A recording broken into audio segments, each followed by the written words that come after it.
So my uncle called me and told me that there is somebody he wants me to meet. Yay! So he's actually from the same village I think my father is from, and he actually came to America and lived with us for an eye surgery, and I ended up graduating that year, getting married that year. He did his surgery.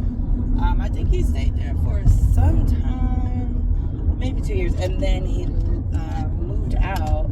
But he ended up having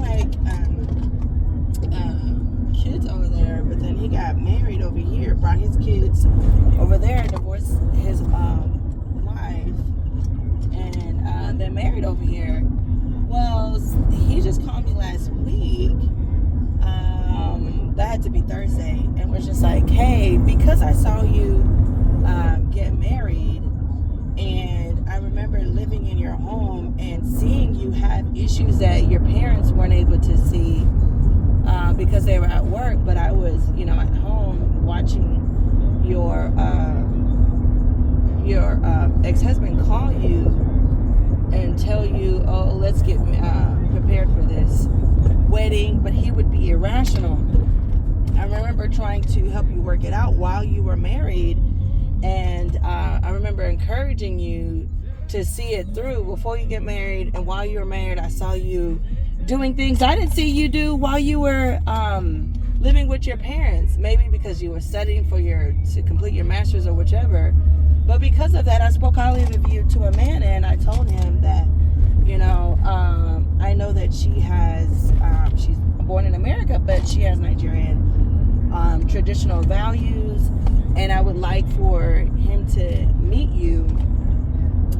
He has 3 kids. I know you already have 3 kids, and that's something that you guys can decide for yourselves. Let me not cancel it out, but I would love for you to meet on Wednesday and get to know each other. And I was like, okay.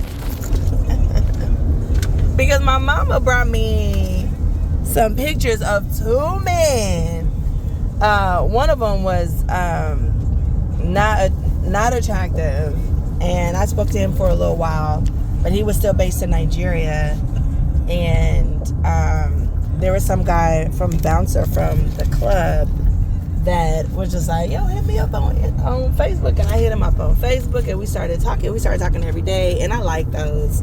Turns out I do believe some people are from the beginning shocked that things are even going to work out between somebody and they're interested in.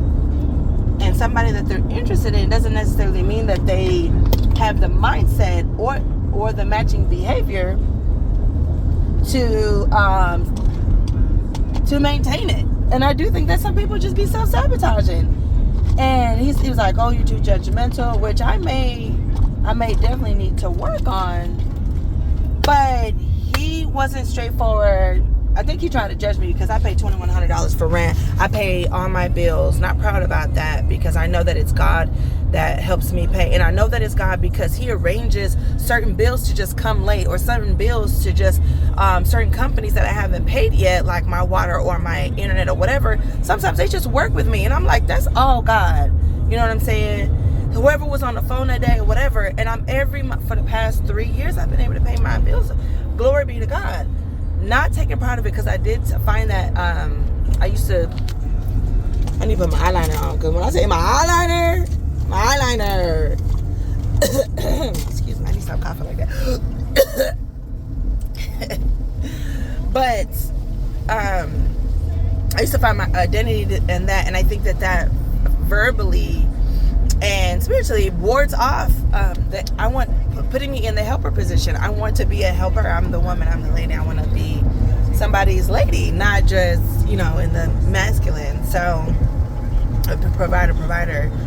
But that bouncer ended up mocking me because I do work day and night, trying to take care of my kids. And sometimes they do have to be with their dad an extra day, because if ain't no food at home, them coming to my house on my scheduled day does make sense. Not when there ain't no food in the house and I got no SNAP. So, and by SNAP I mean public assistance. So that also has contributed to how I've been able to pay all my bills. If I file, and there's at least 7 to 8 months out of the year that I'm given hundreds of dollars to pay for groceries. So that's one. And I love it for at least 2 months out of the year. I celebrate my children. They want candies, they want a birthday party, and I buy cupcakes for them in their classroom. And so I'm glad that I'm able to do that, because normally that just isn't something that I can accommodate throughout the month. So I'm thankful for that help. But I could always be asking my family, but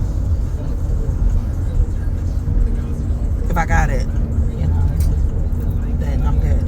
So that relationship with that bouncer didn't work out, because he was actually living in the studio with all his drums, his keyboard, and his sound system, and he was living in there, and he was renting it out, and he would just stay out, and he was paying $400 a month. But he tried to get on me like, oh, okay, sometimes your kids ain't taken care of. And I was like, I didn't know how he got comfortable within the month that we was talking to comment on my kids, but baby, stay where you at. So that didn't work out. And I ended up breaking up with somebody I was talking to from Nigeria, just so I could talk to somebody here that's in the States.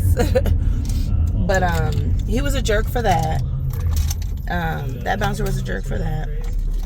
But I need to stop talking to people without screening them for, one, insecurity, being intimidated, and they need to be on the same financial.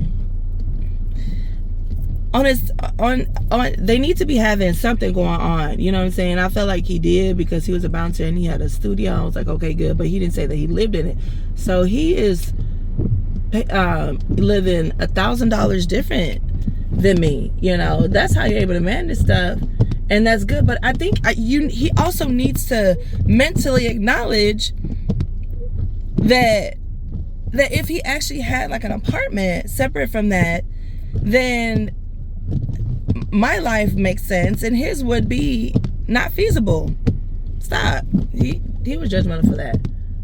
That's so funny. He was being judgmental. Anyway, I'm on my way. I've actually met somebody while I was a security guard. A lot of my posts are from doing security, and not me moving my car. No, go well that I'm videoing. And I met somebody, and he was just like, hey, let's meet up later. So we did end up meeting later. I think like around 3 o'clock later on that afternoon, he was just like, oh, how about 8-ish tonight? And I was like, all right, cool. And so I started getting ready, and I didn't leave until 8. And it was like 15 minutes away, to be exact. And he was like, wait, you haven't left yet? When he texted me, he was like, you haven't left yet? You're not here. And I was just like, you said 8-ish. So he ended up canceling that day, and he was just like, I cannot believe that. He was like, I cannot believe that I'm here, and we actually already told you the time, and you agreed, and you just weren't here. And I was like, I'm not there because you said 8-ish. Now if you said 8, that would have made more sense. But I'm not gonna get into the fact that I do be having a chronic, like, when you talk about negative stuff, I have a chronic issue with like time management. But I would have been there at 8:15, but not even 8:15, because I had already been on my way by the time I was messaging him. But for some reason, I thought this was a great outfit to go meet somebody. I wanted to wear a wig, but synthetic wigs don't be looking good in the rain. And it was sprinkling. Now, the weather said rain. It is, I guess, when it says rain, I have to like tap the details, because I don't even need this windshield wiper no more. And I think that was it. I think that was it. Like, no, the sky is still, I don't know if you can see, but the sky is still gray. The sky is still falling. So it may still rain, but if my hair's already curly, it can't curl up. So that was my reasoning behind this. I have a nice gray hair. I don't know. I think my uncle might be like, girl, why you couldn't put a wig on? I could have put a wig on. But there's certain people where I don't have to worry about the fact that it looks fake. They just like the look of the length of hair and the fact that you have the signs of femininity. You know, do you hear what I'm saying? Some people just like that you have the signs of femininity. But then there's some people that are just like, no, you're going to have to get them edges, and you're going to have to at least comb and curl and cut and layer all that to be with the greater women that I've already seen. And based off what he told me, I could have just slapped on a wig from my wig drawer. Anyways, I'll be doing a video afterward just because I want to get... This is new for me. The orbit of dating, I haven't been able to tap into. One, because of my schedule. Two, even where I'm working, I should have been able to find somebody, but I work at gay clubs. Man, I want to do a video so bad on me trying to fight this dude to keep... I wasn't fighting, I was more wrestling because it was just straining. He was trying to get in a club, and I have him by the neck and the pant buckle, and I'm pulling him out. So that's not really a fight. It's more like a tussle, a wrestling, right? While I'm pulling him out, everybody in the club looking at like, ooh, and they're all men. I'm a woman. They're like, I hope she get it. I hope she take care of it. I need to turn around. I already passed the place. All right, bye, y'all.